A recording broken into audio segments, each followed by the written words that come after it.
Good morning, everybody. Welcome to today's 1 Million by 1 Million Strategy Roundtable for Entrepreneurs. 1 Million by 1 Million, as you know, is the first and only global virtual incubator accelerator in the world. And our mission is to help 1 million entrepreneurs reach $1 million and beyond in annual revenue, build $1 trillion in global GDP, and 10 million jobs.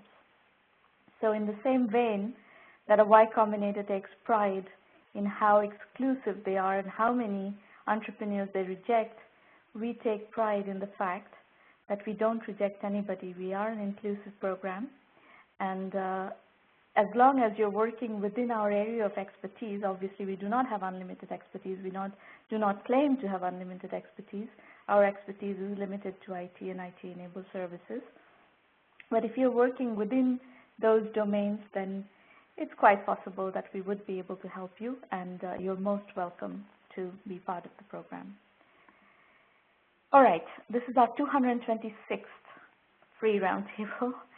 So it's been going for a while, and we've had quite a bit of experience of working with you and fellow entrepreneurs, and that gives us perspective, that gives us lots of insights into what kinds of issues are prevalent in the various parts of the world, and as also in the different startup scenarios. If you are live tweeting the show today, please use hashtag 1M1M. If you want to follow us, our two Twitter handles are at 1M by 1M, and mine is at Romana. You're welcome to follow either. Our Roundtable YouTube channel is 1M1M Roundtables, and that's where you will have the recording available after the session. And we have tons of previous recordings available on the channel where you can go back and browse if you like. I will put these call-in instructions up later on in the program when we are ready to take calls. I anticipate that we will be having some time to do call-in discussions or even discussions based on your comments or questions or issues that you want to be discussed in the public chat. So feel free to line up your questions or issues that you want to be discussed today. I guess Saravana is not here yet, right, Maureen? Should go to Dinesh.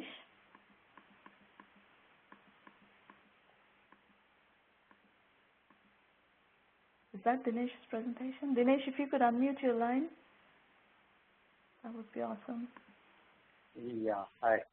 Is this yours? This is not. Media first? No, I think it would be the next slide. This is the first, last slide of the first one. No. All right, here we go. Yeah. Go for it. Okay.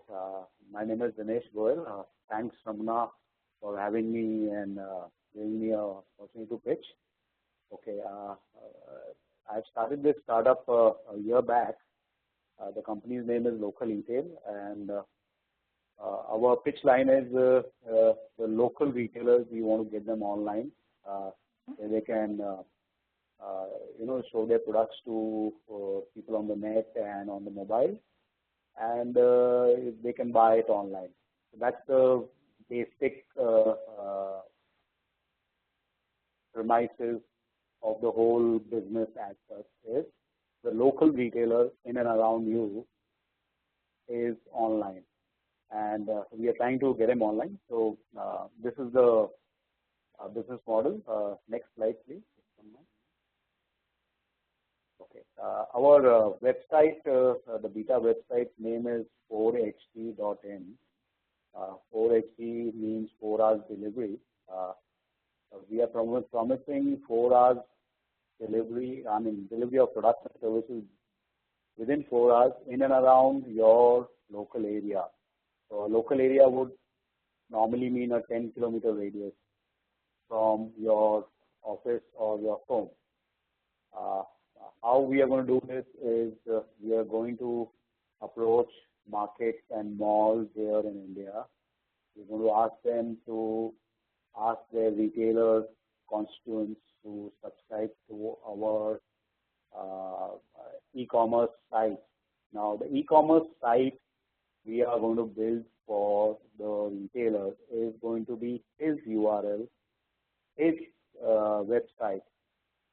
India is the ownership of the website is the retailer. He is going to manage it either through a mobile or through a computer if he can manage a computer. Mobiles in India are very prevalent. I mean, most of the shopkeepers here have smartphones, and we have a mobile app by which they can upload their products, they can run their web store, they can see their orders, they can put up a coupon, they can put up a discount, and it's their own website. The point here is, I mean, I would like to say it's a killer USP, is it's their own website they're doing it in. What we do is... I have a question here. This is, in principle, the value proposition sounds great. So you're expecting, or the concept sounds great, that you want all the local retailers to have their own web presence, and you're going to be managing it. You're going to be providing them with the platforms, and they're going to be managing their own websites. You're going to be managing the delivery for them. That's what you're saying, right? Excellent.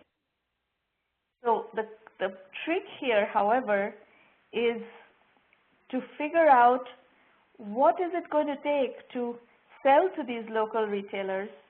Do they have the capacity and the ability to manage an e-commerce shop, and what are they willing to pay? Because when you're working with a lot of small retailers or small customers in general, and if the sales cycle is very long and the deal size is very small, businesses tend to clog up. They don't scale very well. So what have you done in terms of investigating on those issues? Okay. Now, my background, I've been knowing retailers for 25 years. Earlier, I used to supply them products, that is fashion garments and all. And that's been a very healthy relationship. Then subsequently, it was the point of sale software, the manufacturing software. So I know retailers as how they work, what are their capabilities, do they have computers, do they want to go online, do they want to do an e-commerce shop. Yes, I'm sure it will take some time for them to realize the value, as in are they going to get customers online through the web store, or is there going to be promotion, is the customer only going to see their product, or does he want to see a coupon or code or where the store is. So yes, it's a discovery for us. I would not want to say that the whole cycle of the discovery of the value proposition to a retailer is over, but we are dreaming, we are trying to address most of their concerns to be online. They have to be online. They understand that they want to be online, whether through a Facebook or whether through some social networking. But yes, e-commerce, they understand business, they understand commerce very well. They don't understand Let me actually ask you a couple of questions, a couple of more questions. And by the way, you don't have to answer all these questions right now. These are questions that you should make a note of and you should try to find answers to as you are investigating and qualifying and researching your business opportunity. So my job is to help you figure out how to either validate or invalidate the opportunity. So on that note, you have put on this slide that there are 10 million independent stores in India. I can guarantee you that 10 million independent stores in India is not your target customer base. There is a sub-segment of this, and that sub-segment depends on size of store, type of store, location of store, all kinds of things. So if you apply that level of segmentation, what really is the market size? I think it would be 100,000. Based on what? What is the segmentation? Addressable. Okay, the segmentation is primarily urban as of now. This is the whole of India, what you're seeing, 10 million independent stores, and these would be ultra small 50 square feet store to 2,000 square feet area size, the 10 million I'm talking about. But what we would be doing is primarily we are now targeting only malls and urban retailers with, I mean, the square feet size does not make a difference, but what he is selling, which market is he selling in, what does he want to come online, is this going to be, primarily it's going to be the urban metros, or even amongst the urban metros, the top tier, 1, 2, 3, there are 100,000, more than 100,000 stores of, let's assume, a turnover of 100,000 USD per annum, their own commerce turnover, I would say. E-commerce, zero as of now. So there is an opportunity. Yes, the play is going to take a longer time, no doubt about it. But why we are addressing retailers is my interaction with them has been such that they keep the best quality products throughout, for the reason that they have been interacting with their local customers for long, and they don't want to have a wrong credibility. They have somehow made it very efficient for themselves to keep the right products at the right time, and they have done that for a long time. I don't need to do that for them. So primarily, I'm just getting them online. Saying that there are 100,000 independent stores in India, and the cutoff threshold is about $100,000 or above in annual sales. That's your target segment. Okay. How much do you think they are willing to pay for you to build this business? Okay. Now, what we did is we are just trying to address a very small market here in Mumbai, India, and I've been interacting with them for past 8-9 months. There are around 400 retailers through an association. The issue here in India is most of, the point is either they are malls or they are markets. In Indian terminology, they might be called mandis or markets or malls or mall roads. So they are primarily these high street areas, where they are clustered. And the cluster of retailers there, they have an association or they're well knit. So we go to them as a franchisee and say, okay, you want to start something, and this is our offer. So what I have done currently is with these around 400 retailers, I've discussed with them over and over again. It's not been very successful, but yes, what they have paid me, there have been 10 retailers who have paid us some money. That would be more $150 for bringing up their store, and just a plain website with what they can do with the website is through their mobile they can upload products and see how it looks. So this is what the experience has been. I've listed some of the stores for a monthly fee rather than an annual fee. Here the success has been because people don't mind trying. They don't mind paying you a month and saying, okay, let me see how it goes. Are they happy about it? But where I won't say I'm stuck, but the point is they need some traction on some promotion. I mean, people have to call in and say, I saw it on the website and I'm interested in the product, whether he is walking into the retail store or whether he wants to buy it online.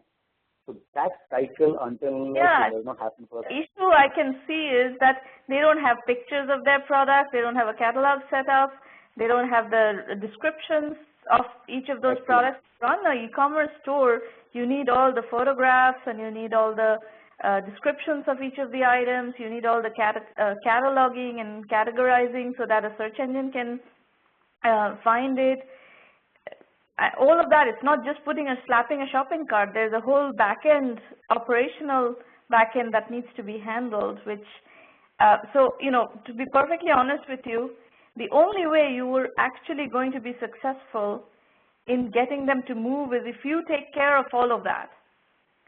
And if they're willing to pay you and your team to take care of all of that, all that photographing and inventorying and categorizing and writing copy and everything.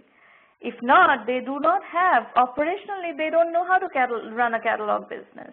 And that's what basically you're suggesting them to just jump into a catalog shopping business. And by the way, in America, this whole process has been unraveling for many, many years, right? The Indian internet market is a lot younger than the American internet market. But, I was in the fashion retail industry at the end of the decade, 1999 decade. And the stores were not at all set up to do any of this.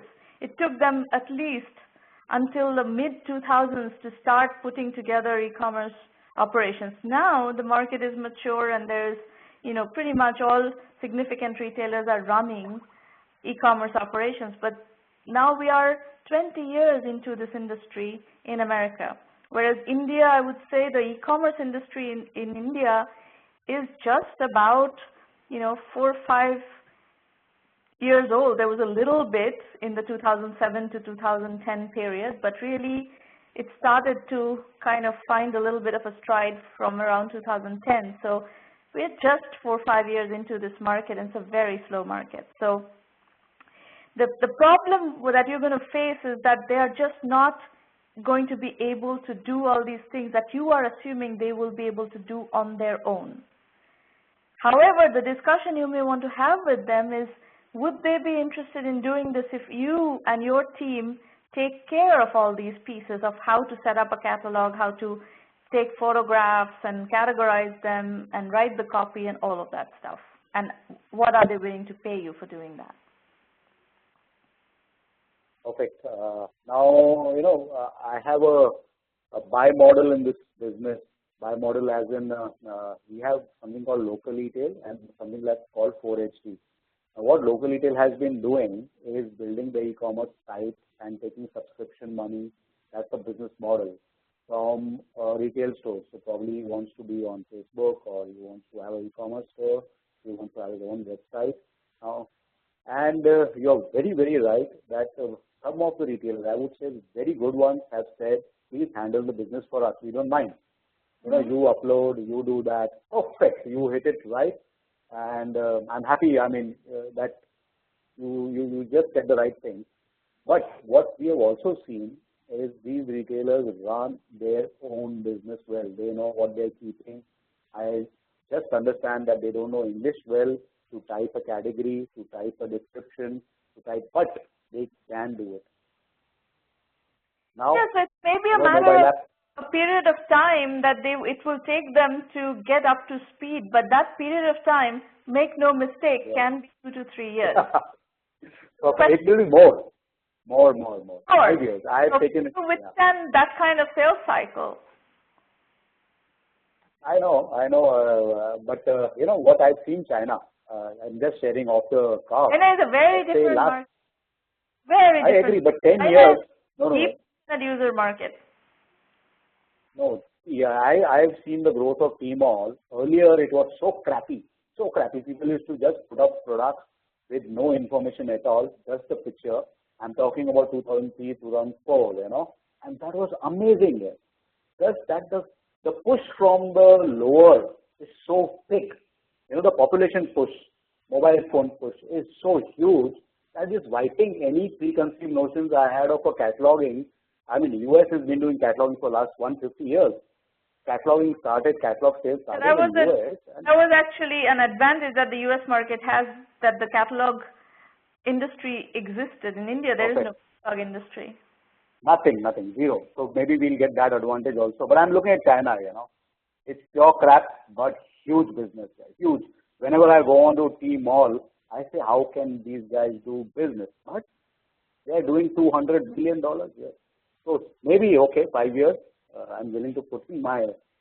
The question is, how are you going to build your business for 5 years that are likely to be slow growth, 5 years?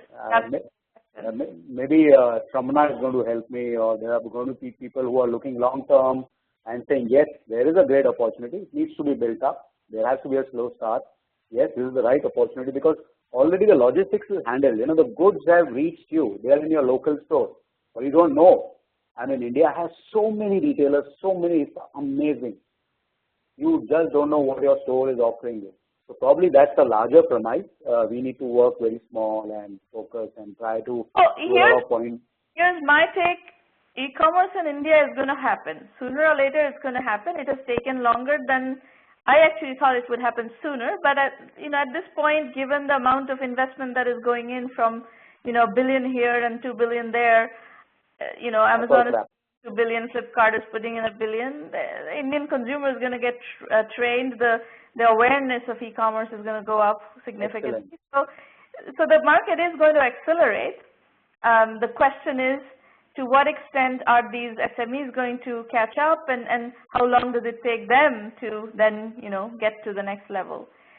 So yes, it will happen. I don't disagree at all that India will have an e-commerce market, a thriving e-commerce market, and I think everybody who's observing the space agrees on that topic, but the timing is, yet to be figured out. Yeah. But my feeling is that Indian e-commerce is going to be a little different than like how Chinese e-commerce has really surprised the world. It's very different from US e-commerce. Very, very, very, very different.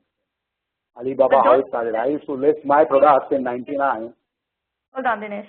One of the big trends in Chinese e-commerce, because China is such a major exporter to all around the world, there's a humongous, global trading that happens on the internet, to and from China, actually, China exporting merchandise to the world.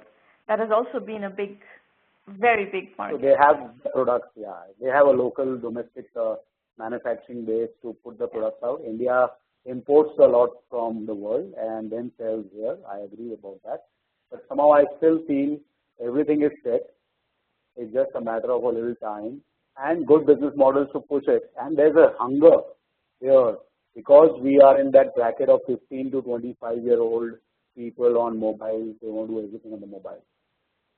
That hunger is going to push in the next 5 years. I've already spent 20 minutes with you. I need to go to the next presenter. Thank you for the discussion, and I hope it was useful. Very kind of you. Thank you. Catherine, you're up next. Good morning. First of all, I just want to thank you, Samana, for this opportunity. This is a great program, so thank you so much. And the company that I recently founded is called the Fraud Experts. Basically, I have over 12 years of financial services experience with over 7 years spent in fraud investigation. And I do have experience developing comprehensive anti-fraud processes for international auto finance companies. And during the, go ahead. Auto finance is your specialty?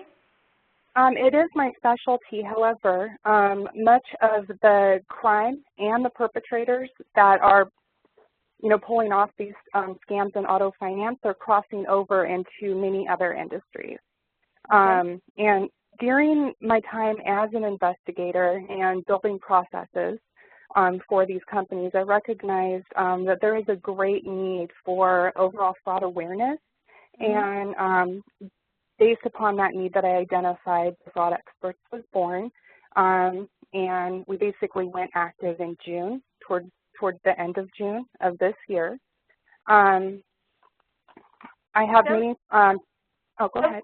About what is it that you are going to be offering in the business that you started in June? What is the product? How do you go to market? Well, what we do is provide comprehensive anti-fraud consulting and training to the various organizations and industries that are impacted by fraud. And really our customer is any organization, and even we do offer individual fraud services as well for those impacted by fraud. I'll detail the multiple industries in a few slides, but this is something that has national and even worldwide potential. The fraud epidemic is huge, and the numbers that are available are, basically just the tip of the iceberg because much fraud goes unreported, and a lot of businesses just aren't aware of, first of all, exactly what impact fraud is having on them. And then also they're just not sure how to handle it. And I found that even businesses that have established fraud teams can find themselves really just not sure with the different ways that they have to, not only mitigate the fraud that's impacting them, but also take steps to prevent fraud from impacting them. And really, we can help organizations save millions of dollars annually in fraud loss, and we also our passion is in fighting fraud, which benefits everyone because the costs for all of us go up when criminals are stealing money. So essentially, and goods. You're building a consulting company in the domain of fraud prevention. Yes, it's consulting and training. What do you have customers already? At this point, no, we do not have any active customers. We just started pursuing customers towards the end of June, and really what our focus has been on is obtaining financing. And so we did just recently. What is your focus on? Not obtaining financing, but we're looking for an investor. We did recently get a small investor, but with this type of fraud that's impacting, it's all over, but there are certain parts of the country that are more impacted than others, and we really want to get some people. But do not get funded. Consulting companies are typically not fundable companies. Investors do not fund consulting companies. Well, we recently did actually get an investor. We just basically got the investor last week. And we have another company, another large company that's looking to partner with us and is, actually in consideration right now for a somewhat significant investment into the organization, a six-figure investment. And so we have had some success just since June in approaching companies and potential investors and speaking with them, just about the services. And because it's not just consulting, that's like an additional service that we provide. Our focus is on increasing awareness. We are going to offer an online training platform, which is under development now. My business partner is very skilled at creating websites and things of that nature. And so what we're doing is developing we're going to have the business side where we're doing business-to-business training and offering even subscriptions to training. We're going to be doing seminars, and we're also going to be providing individual fraud training and ID theft claim services via an online channel. Can you talk to me about what kind of investor traction you are getting so that I can extrapolate from that what is happening? Well, I have the one investor that for the large amount that is currently pending is with a collection agency, and he is also an entrepreneur himself, and he definitely sees the need and the value in the business because I just believe that with his exposure, to collections and seeing all the fraud that gets handled then instead of fraud as a collections issue. It really is in the industry, billions of dollars per each type of fraud. That is any experience of ever investing in a startup business? Yeah, he does, yes. And he's also started his own businesses. And he also has investors that he has worked with in the past too that he's approaching with the business as well. And what surprises me is that this kind of businesses typically need to be bootstrap businesses because they don't scale at the rate of venture style businesses. So one thing you must be clear with the guy who is planning to invest in your company is that he understands the nature of your business, the growth expectations, and so forth. Yes, he has. Oh, go ahead. Sorry. Consulting businesses do not scale at hockey stick type of curves. Right. And that typically causes a lot of traditional angel investors who work with the assumption that there will be follow-on financing from venture capitalists. That category of investors tend to not invest in consulting businesses. So one thing you must make sure with your guy is that he and you are on the same page in terms of what he's expecting to happen from this business in terms of what return on investment and so forth.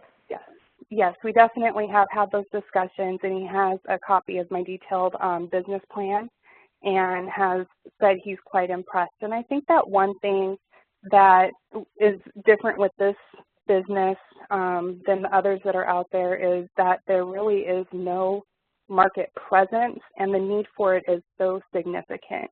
I have, just within my organization, I have advisors that, they're in different specializations ranging from, communications experts to even veteran law enforcement detectives that have experience in financial crimes, and even senior insurance fraud investigators. I do have, aside from my business partner and myself, 2 employees that handle sales, and they basically just started last week. Well, one of them started last week, and the next one is starting in September.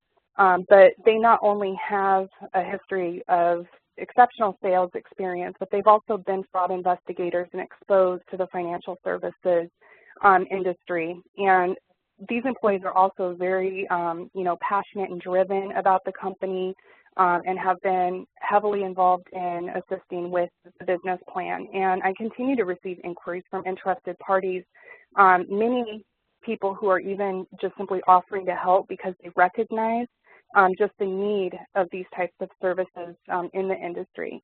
And so we, with our customers. That you have here on the screen. Yes. The target market is not what you have. What you're writing here is not the target market. Target market is who is the customer that you're going after. These are your products. Online consulting, yes. On-site consulting and training, online training, individual fraud training, and ID theft claim services. These are your products or services. Yes. Yes. So I'm interested in what is your customer acquisition strategy? Where are you going after? Large financial institutions, small banks? What is the target market? Well, if you can go to the next slide, and the next slide, please. So basically, this slide shows who our target market is. We will go after finance companies, both large and small, banks and credit unions of all sizes, consumer and commercial vehicle and even equipment dealerships, rental companies of equipment and vehicles, vehicle recovery agencies, collection agencies, even state titling, like vehicle titling, DMVs and Secretary of State offices. We are able to go to law enforcement, insurance companies, even working with hospitals and independent physicians, and any other organization that is exposed to fraud and impacted by these various schemes. So, Catherine, feedback here would be you should prioritize. As a small company, you cannot go after all of these. You will not have the resources to go after all of these at once. So figure out which one is your market penetration segment and really focus on that. Okay, excellent advice. And then I guess moving with the impacted industries, this is where we really want to have our initial focus with the consumer luxury vehicle dealerships, which I have spent some time going to various dealerships and speaking with management teams at the dealership to get their feedback on what their thoughts are on the product. And I have received a lot of good feedback and interest from these dealerships. And then my next steps, we're going to basically reach out to the commercial and equipment dealerships, some financial organizations, which I have spoke with a few financial organizations, and they do also seem very interested, insurance companies, and then as we progress and as we grow, to reach out, to those other areas, the recovery agencies, state titling agencies, and law enforcement. Instead of going to everybody and just kind of shooting the breeze, you may want to go deeper into, whichever segment feels like they're ready to sign up and start paying, and actually do some pilots so that you get a sense of what that negotiation is going to be like, what that sales cycle is going to be like, and how much are they willing to pay you. Right. Okay, that's good. Because, you know, people, the problem with people telling you, yeah, we're interested in whatever little conversation you have, there's, yeah, we're interested, yeah, fraud is an issue, sure, great. But when the rubber meets the road, what checks are they willing to sign? Right. That's going to determine how successful your business is going to be. And Definitely. then how are you going to deliver than what you are committing to deliver to them. Okay. Excellent. And so some of the questions that I had for you is, one thing that we have faced a challenge with is gaining exposure to more of the decision makers within the organization. One roadblock is just the education. A lot of businesses don't realize just how much fraud is impacting them. For example, one company, go ahead. You're telling me two contradictory things. In the previous slide, you said you talked to all these people and everybody is interested, and now you're saying education is an issue. There's no perceived pain. Which one is accurate? It's actually both. So I'm a member of the International Association of Financial Crimes Investigators, the Association of Certified Fraud Examiners, and a few other national and international associations. And so the people that I've spoken with that, you know, that are in my network and everything are people that are aware of fraud generally.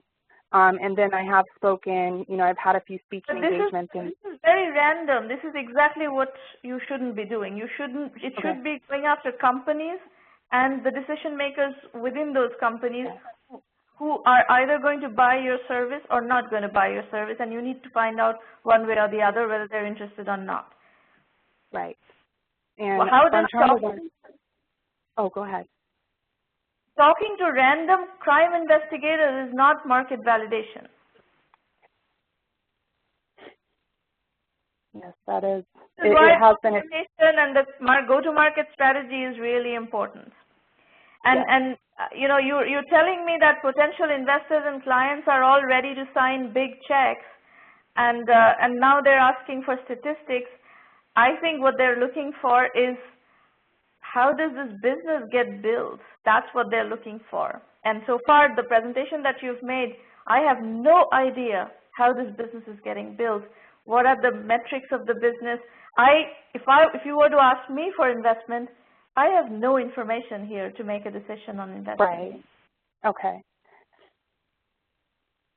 So your pitch deck is adequate to raise money.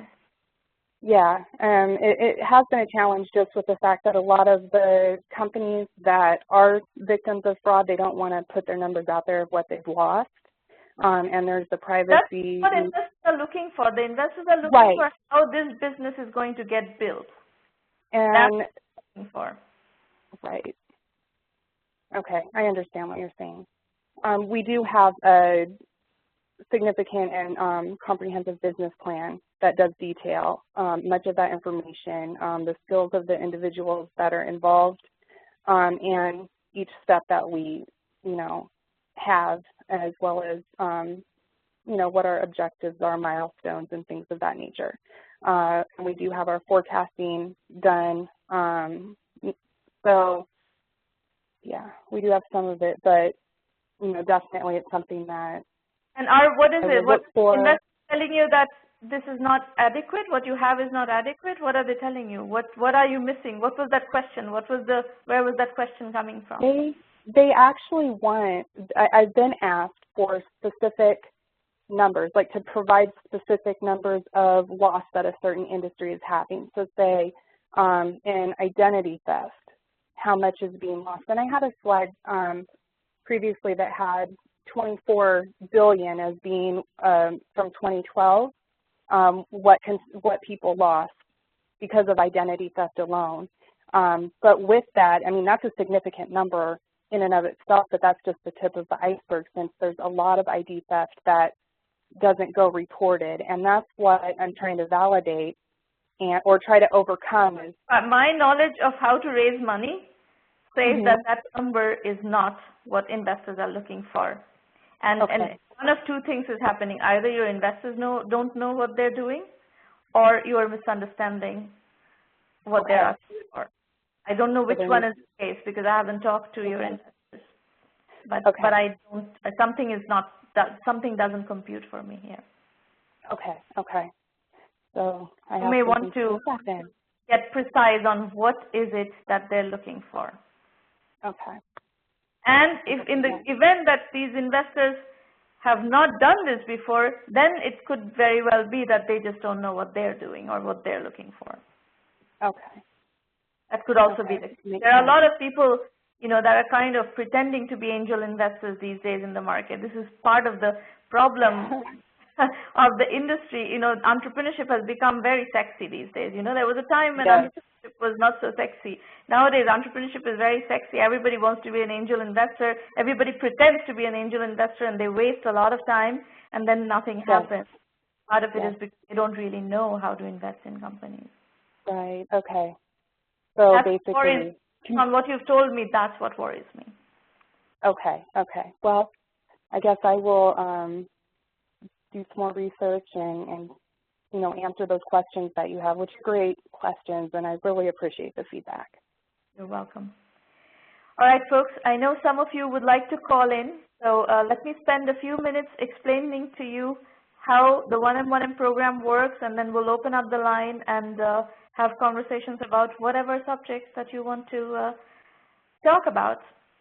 And by the way, if you know entrepreneurs who are looking for help, and they are serious entrepreneurs, I'm really looking for people who have the stamina to spend many years, working through executing on a concept and really putting in the amount of work needed to be a successful entrepreneur, to see a concept to fruition. It's incredibly difficult, incredibly challenging, and really requires many years of commitment. It is not an overnight thing. So those types of entrepreneurs, as you can imagine, are very difficult to find out there. So we are definitely looking, and if you know people like that who are looking for help, please send them over. So once again, as I said earlier, this is the first and only global virtual incubator and accelerator based out of Silicon Valley, but we operate globally, and our mission is to help $1 million in annual revenue and beyond, and which adds up to $1 trillion in global GDP and 10 million jobs. It is definitely a stretch goal, no question about it. But we are, touching a very large community of entrepreneurs at this point. We've been at it for coming up to about 4 years, and it's been a really, interesting experience, humbling experience in many ways. When you take on something that is really big and complicated and hard to do, it's a very hard problem to crack. It kind of humiliates you in many ways, or humbles you, not humiliates you, humbles you in many ways, just bringing you in touch with all the realities of business. However, we are very, very, very proud and very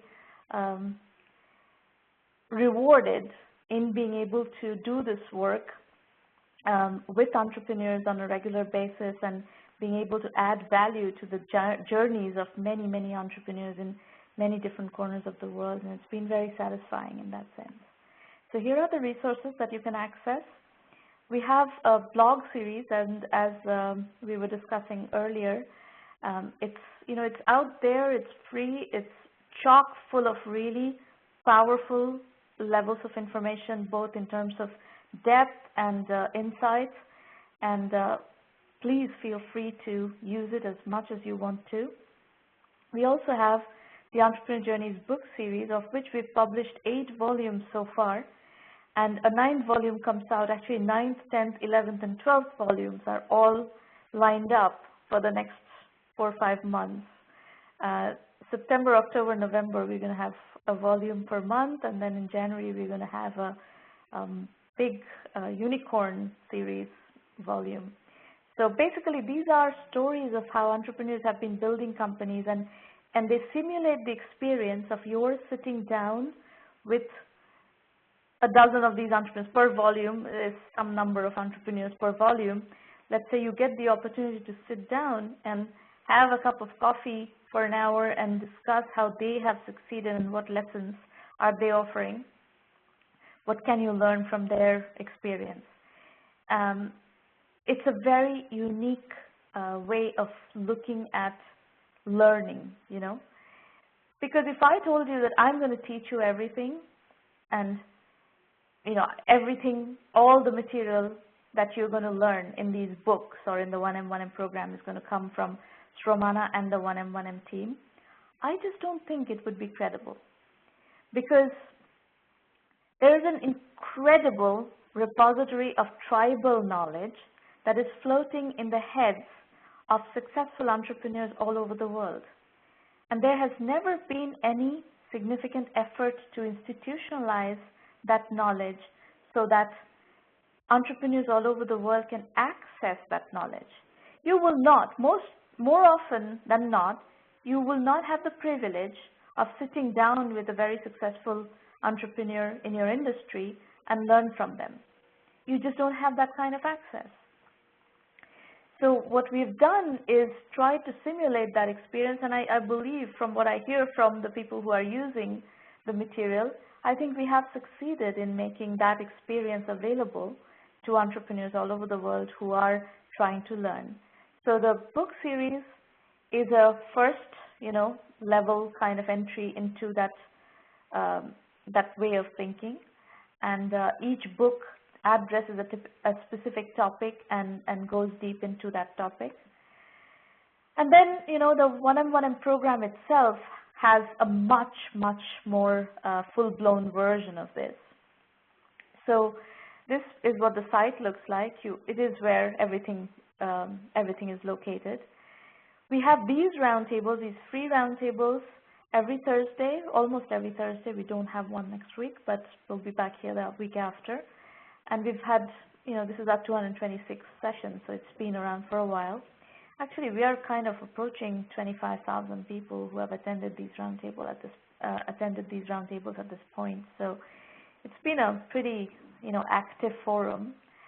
You can book your slot to pitch or attend at the free public roundtable page on our website. In addition, we have a premium program, which is a $1,000 annual membership fee. In that, we offer a really great curriculum. This is what synthesizes in video lectures and case studies all the learnings that we impart in the program. And that's where we offer extensive methodology guidance, deep, you know, very systematic, step-by-step, how to put one foot before the other kind of guidance on how to raise money, how to go to market, how to validate a market, how to, you know, how to do sales, how to set up a repeatable sales process, et cetera, positioning, bootstrapping, everything we offer you in a very extensive and well-structured way, and it's a curriculum that's working marvelously at this point. We also help you with business development, introductions to potential customers, channel partners, investors, media, analysts, advisors. Wherever we have contacts, we will let you access that through our channels. And we have roundtables like this, but they're members only, and they're much more in-depth sessions for premium members only. The $1 Million Club on the website is a series of posts where you will meet some of the 1M1M premium members who have hit $1 million and beyond in annual revenue. The 1M1M value equation link will take you to an ROI analysis of our program, which is $375,000 plus 5 to 10% equity worth of value for just $1,000 annual membership fee. And we have tons of orientation material as well as on how to use 1M1M effectively. The self-assessment is something that I strongly recommend you take a look at. These are questions you should be asking yourselves. You are the first and most important investor in your business. So you should be asking these questions of yourself before committing, you know, a lot of years of your life into something. Everything, by the way, is at 1mby1m.com. These are pages where you find more information about the premium program, what to expect from the program, video FAQs, etc. The curriculum is delivered in case studies and video lectures. We have a set of core modules and then a set of elective modules.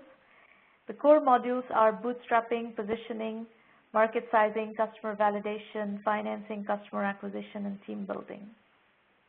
The electives are Web 3.2 and e-commerce, cloud computing and business solutions, outsourcing and consulting, mobile and social apps, gaming, healthcare IT, online education, and then we have added recently a couple of new modules. One is for women entrepreneurs, and 2 is for how to build unicorn companies. These are, highly scalable billion-dollar businesses. What that entails, what kind of strategies and tactics people have used to get to those types of numbers. Our methodology is lean, capital efficient, bootstrap startups. There is nothing new in any of that. That's kind of the industry modus operandi today. The fact of the matter is, whether or not you raise money, if you're working with sophisticated investors, and that's what we recommend you do, there's a big downside in bringing dumb money into your company. Dumb money drives you nuts. I've actually worked with dumb money. It just drives you nuts, absolutely. So do not raise money from dumb investors who do not have experience of investing in startups and have completely outlandish expectations and so forth. But if you want to raise money from smart investors, you're going to have to bootstrap your way to a level where smart investors are willing to invest in your company, and that is just the reality of the market today. So be realistic on what expectations are reasonable in terms of fundraising. We do a lot of media work. So if you go to our press page and then look at the coverage of 1M1M Premium members, you'll see the kind of coverage we offer. And this is important because small companies have been having a really hard time getting coverage. So it's really important that,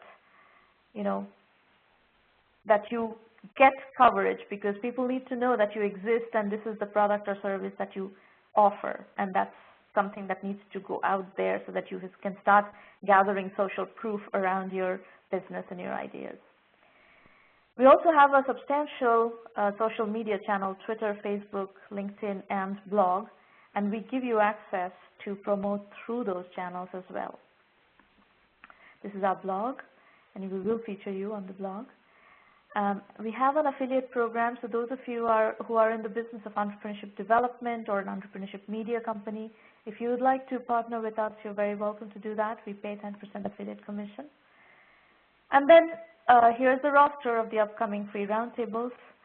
August 28th is the last one for the summer, and then in the fall, pretty much every week in September and October, we have roundtables.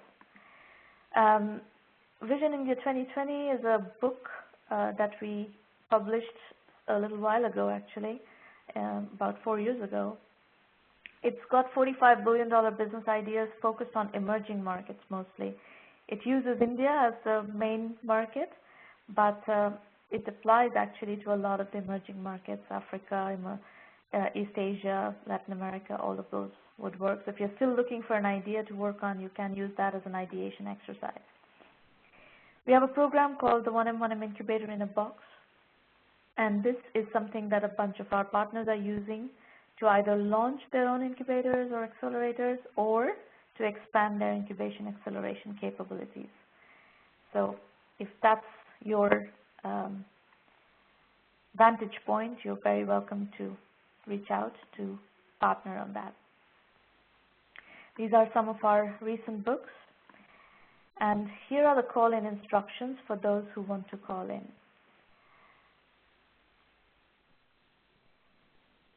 So anybody who wants to call in, please use the instructions on your screen. Well, I'm ready when you are. And could you please identify yourself? Hi, my name is Jason Testo. Go ahead, and Jason. I am, good morning. I'm also a Silicon Valley resident, And first of all, thanks a lot. I'm very, very blown away by your presentation. It's the first time I got a chance to understand what one M&M is. I found you guys through, I don't know, somewhere on LinkedIn, who knows where.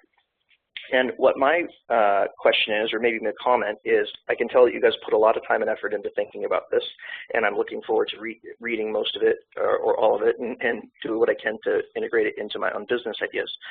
I don't necessarily have one particular business idea. My thing is more that I run into an awful lot of entrepreneurs being here in the Valley, and one of the things that and I'm sure you run into, is, so for instance, if I meet a really good creative person, they might have all the creative ideas in the world, however, the business side of execution is not what they're maybe the best at. And to be a successful, startup, you have to, you don't get to just be one thing. You have to do all the hats all at once. I heard Reid Hoffman describe it one time as getting in an airplane. It's crashing, it's on fire, and you have to figure out a way to make it not crash before you run out of money. And that was what he described as what startups like. And so what I want to do is I find myself wanting to be more of a mentor, more of almost like a bubbler up, like an incubator to an incubator, somebody who would take these ideas of these folks and help put them into basically a program like what you guys have, or help them, get to angel people, or help them get to media relations, or help them do whatever it is, but be more on that, that incubator layer, so that when, for instance, they're going to come and talk to you, I noticed that everybody left. The people that pitched, they left. As soon as they pitched their thing, they left. Well, why? Is your knowledge not good for the next pitch? They're all in the room. Everybody is in the room. Oh, they are? Oh, okay. Oh, look, on my side, it looked like everybody left. And so I was just thinking to myself, there's obviously lots of knowledge that you can pick up from everyone. So to dial it into a question, are there people out there that you know of that sort of do that role, that are in that role of more or less a deal maker, and to bring opportunities to you and then generate income for doing that, or percentage points, or however? So, our model is very simple. There are two ways we partner with people. One is we partner with people as affiliate program partners.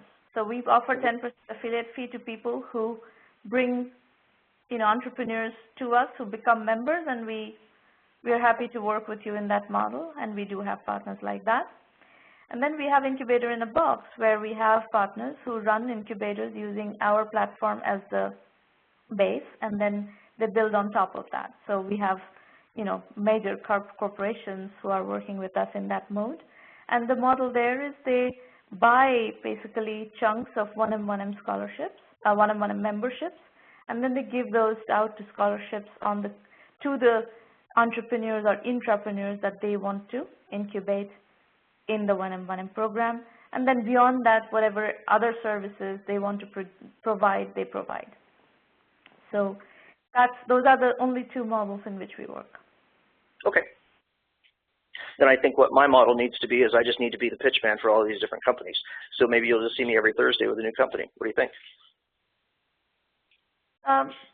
Maybe. No. You'll get to know me really good. You're like, oh, geez, Jason, what do you got for me this week? All right, fine. So that was it. A little bit of feedback. Thanks a lot for doing this.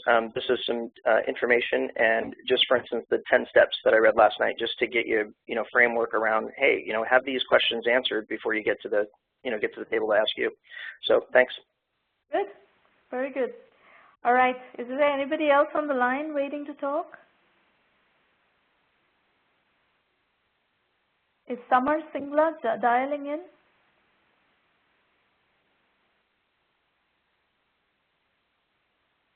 All right. All right. Well, now you can also ask questions in public chat, folks. If you don't have to call in, if you have anything that you want to discuss further or introduce yourselves, this is also networking time. So please feel free to introduce yourselves and let us know where you're dialing from, what you're working on, what kind of issues you're struggling with. So folks, while you're doing that, let me also introduce you to Irina Patterson, who is going to be your contact if you want to ask questions about the 1M1M program. Irina's phone number is 786-301-2456. Her email is irina@1mby1m.com, and her Skype is Irina_Patterson. Anybody else? Questions? Oh, hi, this is Irina. There you go. Irina is right here. Irina, do you want to address the group and say anything? Yes, I wanted to comment on the last person. I'm sorry I didn't catch the name. Jason? The last person. My name's The Jason. name? Jason. Yes. Jason, go ahead and try to execute on your proposal, whatever you just proposed. If you want to discuss it further, you can. Are you based in the United States? Yeah, I live here in San Jose. All right. You feel free to call me on my cell. You'll have to back up to a different slide. There we go. There we go. You go ahead and free to execute, and if you want to discuss it further, you can call me on my cell. Basically, Absolutely. all of just start using the program in whatever way that suits you, and if something is not working, we will let you know. But we try to accommodate as much as possible. There's, there are certain things we cannot do, but to the extent that we can help you, we will try to help you. Yeah, and we are really here to serve you guys. If you can make an effort to work with us, we are certainly make tremendous efforts to work with you, with each one of you. So please don't feel, sometimes Shamana will tell you, shy. Sometimes when you present, Shamana will tell you something that you would not expect to hear, but that doesn't mean that Shamana doesn't like you or doesn't like your business. That is not what it's about. Yeah, that's, you can laugh. People That's are so absolutely, yes, that is I'm in absolutely mean. Yes, it absolutely means that Shamana knows your pain and she feels for you. That she expresses it in a different way, but the way she expresses it, she wants to prevent some disasters. We've seen these disasters. We've been in this business for a long time, and Shamana has been in business of consulting even longer. She knows all kinds of disasters that are waiting to happen, and because she says something that you might not like what she's saying, but it's just because she cares a lot about what's happening. When I read that, when I read the thing about don't take any of the criticism personally. The whole point is to provide you with a safe environment to critique your situations, whether it's your concept, whether it's your market positioning, whether it's your segmentation or your financing strategy.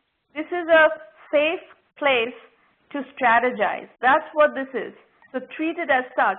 I'm not here to embarrass you or humiliate you. I'm here to give you constructive critique. And some of that critique you may not like. But my job is to give you honest, constructive critique. Not always popular, but likely effective. So, not always popular. I have no need to be popular. It is not something that, I'm not one of those kids in school who absolutely needs to be liked by everybody. I have no such desire. I have no such need. I'm a pretty self-assured person, but I'm really committed to providing value. And the entire 1M1M team here works on that philosophy. We are here to provide value, and that is the beginning and the end of the story. Perfect. And in that, Thank you. Go ahead. No, I was just saying perfect. Thank you. I'm vibing with everything you wrote on that deal. I got it. I'm in sales, so you can't really hurt my feelings. It's okay. But I do definitely, I can tell how, these are these people's ideas, and this is something they've thought about in their head forever, and so they think there's no holes in their game. And when they hear the hole, they defend instead of just taking it and realize, wow, I should probably fix that, instead of, yeah, I understand. So I run into that all the time. I'm running into entrepreneurs that have great ideas, that have products that are already built, that are bootstrappable, they're already making money, and they just are having trouble with getting them to the next level. And I'm pretty good at connecting people, and I'm pretty good at, like you, being able to look at a situation and go, wait a second, do it this way instead of this way. And so that's one of my particular talents. And so I want to see if I can monetize that talent in the startup world. And I think that I can. I just have to figure out the right mix of doing it. Okay. Good luck. Awesome. Thank you for your time. I really, really appreciate it. You're welcome. Asfar Haidar, are you on the line? Yes, that's me. Thanks very much. Yeah, I had a bit of problem dialing in a few minutes ago, and then the call got dropped. So, but anyway, I'm back on now. Just wanted to say hello and where are you calling myself. from, Asfar? So I'm in London, in fact, I wanted to actually share with you the project that I'm working on, but unfortunately I missed the deadline to get over some slides. So that's why I didn't get into the queue to present this time. But if you have a few minutes, I can just introduce what I'm working on, if that's okay. Try it, and we'll see if we can get it all understood, and then if not, you can always sit a follow-on session. But try it. Basically, here an elevator. We built a website, so I'm just going to type that in, and you could maybe pull that up while I'm speaking. Just put that in. No, try to do an elevator pitch. Don't try to send website and all that. Try to do an elevator pitch and explain what you're trying to do. Okay, sure. In 30 seconds. Okay, sure. So my project is essentially a business-to-business, what I call a customer engagement platform, and the focus is to be able to allow, especially say for example a brand, maybe a company with products that it's producing and selling, to be able to allow that company to communicate much better with its distributors or retailers, as an example. Okay. So to give an example, maybe one of my previous startups was a fashion company. We were a fashion design company, produced goods, and we had about 300 retailers at one point, so independent stores that were selling our product. Yeah. And the challenge at that time was, how do you communicate with these 300 retailers consistently? So the idea of the platform is to essentially allow a private one-to-one sharing of content with each of those retailers or distributors in the format of a sort of news feed. So the brand would create content, say for example a PDF of upcoming products, and be able to drop that into a news feed process, which essentially allows that to go out to all of those buyers. And on the receiving end, the buyers essentially see a news feed coming in on a regular basis of content around that brand, and they're able then, let's say, to start a dialogue as well. In the case they have questions or they want to clarify any questions, they might sort of enter into a sort of messaging dialogue back with the brand. So that's what the platform is generally about. Okay. And what is the competitive landscape around this kind of B2B product? Well, what I found is that there are some very sophisticated marketing automation tools which are quite very sophisticated. Products like HubSpot, Marketo, for example. The fact is, these are actually they're so sophisticated that actually they're firstly a little bit expensive, and secondly they're very complicated for an SME to utilize very easily, especially the smaller businesses or a young brand or anyone like that. They're very complicated to actually use. Right, and also what you're proposing is something very specific, that is for manufacturers to work with their distributors and their retailers. That's a very, very specific workflow, and if you focus on that workflow and fully work out the details and the nuances of that workflow, that's something that I believe you can build a business on. I haven't looked at that market in a while, so I don't know who's playing in that market right now. Yeah, I think my example there was actually in retail, but I think it could apply to other verticals as well. Although in recent discussions over the past few weeks with a few people, we started to think we should actually stay within one niche to start with, rather than trying to solve everybody's problem around this. But I think the trend is, let's say, the fact that over these years, what's happening is that we're moving to a model where the buyer, might be an existing account, but they already need to be aware of your products before they even get on the phone and get in touch and place an order.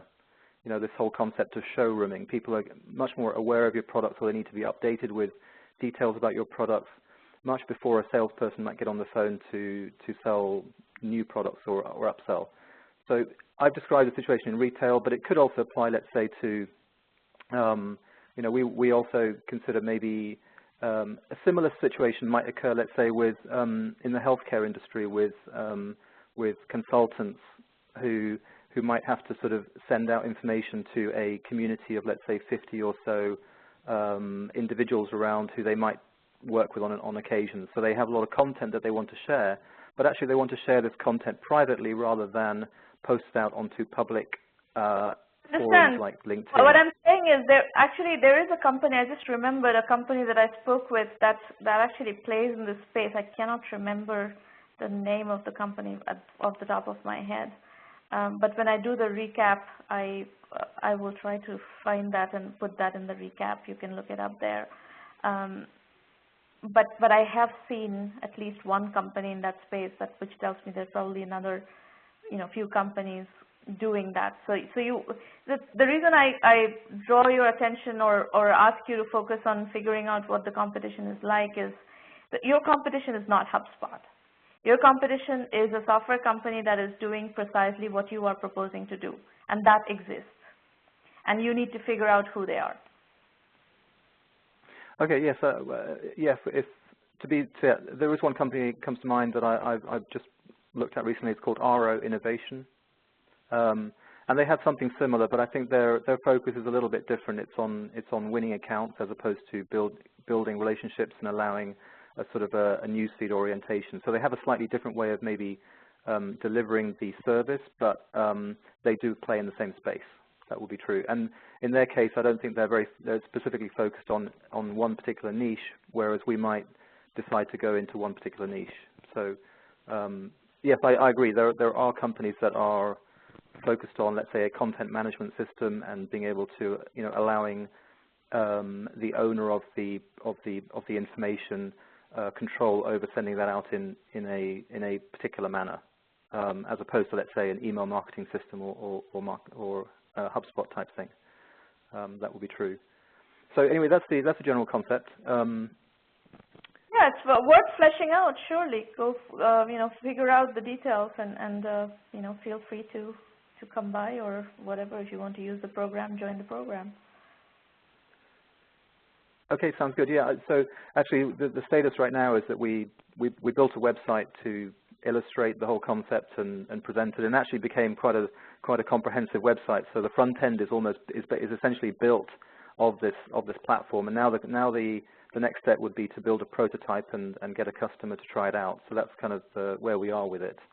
But what I could do perhaps is maybe plan to come on again in 2 weeks when you're back, and perhaps more clearly sort of articulate who we're going after, and maybe go through the homepage of that website and maybe get your feedback on those things. If you like.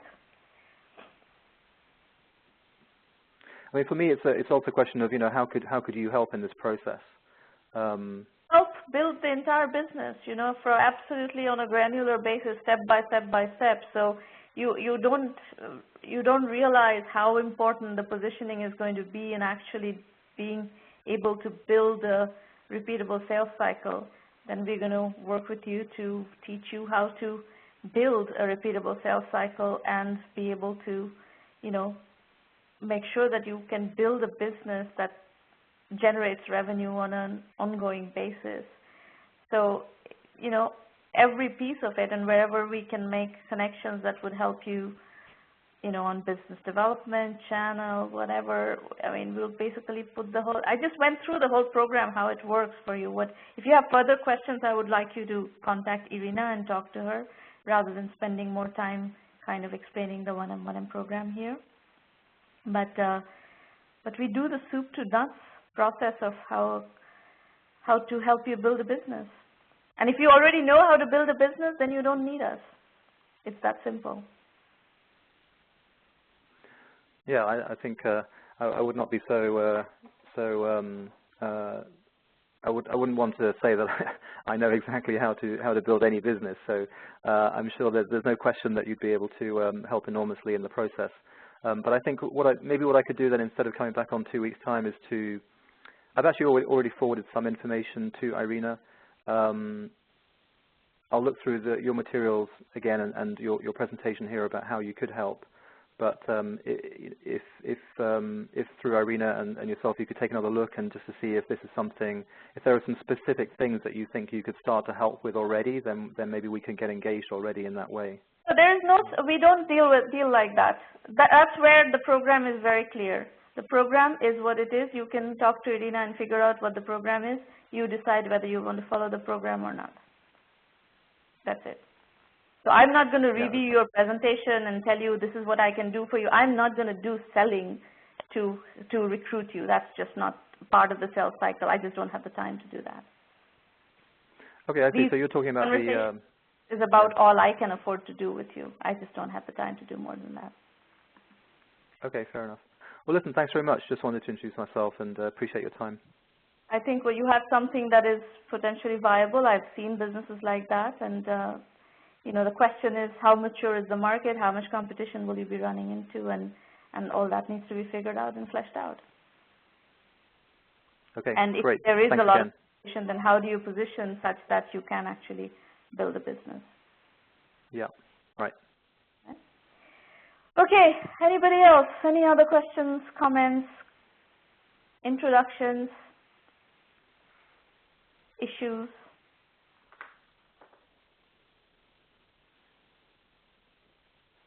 Our goal is not to waste your time, by the way, folks. We try to make this all extremely efficient and flexible so that you can learn what you need to learn, when you need to learn, and as efficiently as possible. So, but the program is like a gym membership. You will have to do the work to be able to get value out of the program.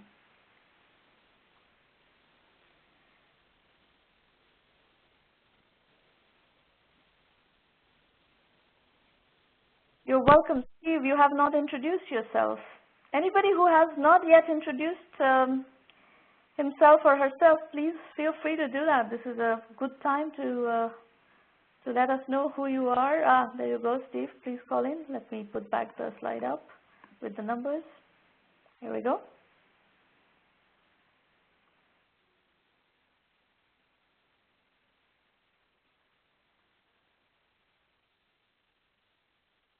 If you would like to introduce yourselves in public chat, that's fine too. Please feel free to do that. Ann Clark from sunny Florida. Ann is actually a premium member of the 1M1M program.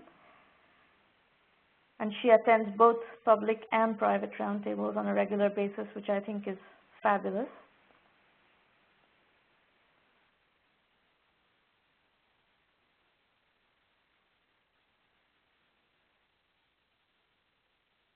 Well, hello everyone. This is Steve. Well, hello everyone. This is Steve. Hello everyone. This is Steve. Sorry about that. I had a speaker on my computer.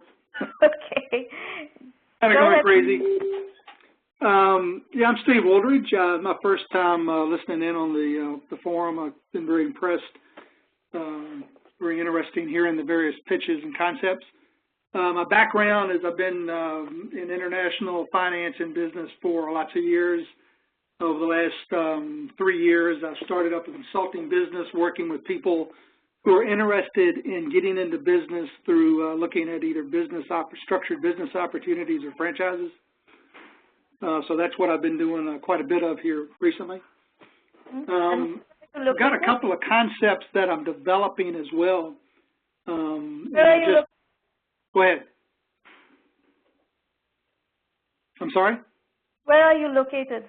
I'm located in Northport, Florida. It's about an hour south of Tampa. Okay. So you are toying with a few concepts. Is that where you are right now? Yes, yes. In my base business called Blue Skies Franchising, that business I work with people all over the world that are looking to establish or get into franchises here in the U.S. But I've got a couple of concepts that I'm working with partners to develop. And I'm actually going to be trying to set up a time to pitch them in upcoming sessions to get your input. Please do that. We will look forward to hearing from you with your pitches. Okay. Thank you for introducing yourself, Steve. Sure. Very good, folks. I don't see any other introductions or any other calls waiting. So shall we wrap up for today? And remember, we're off next week, but we'll be back here the following Thursday, so be sure to book your slots. Typically, if we have a week off, then the slot after that we don't have very many weeks off, but in the rare occasions when we do, the slot right after that gets really filled up. So, so if you want to book your slot to pitch, please make sure that you do that soon. Anyway, good luck with everything, and we will see you soon. Bye, everybody.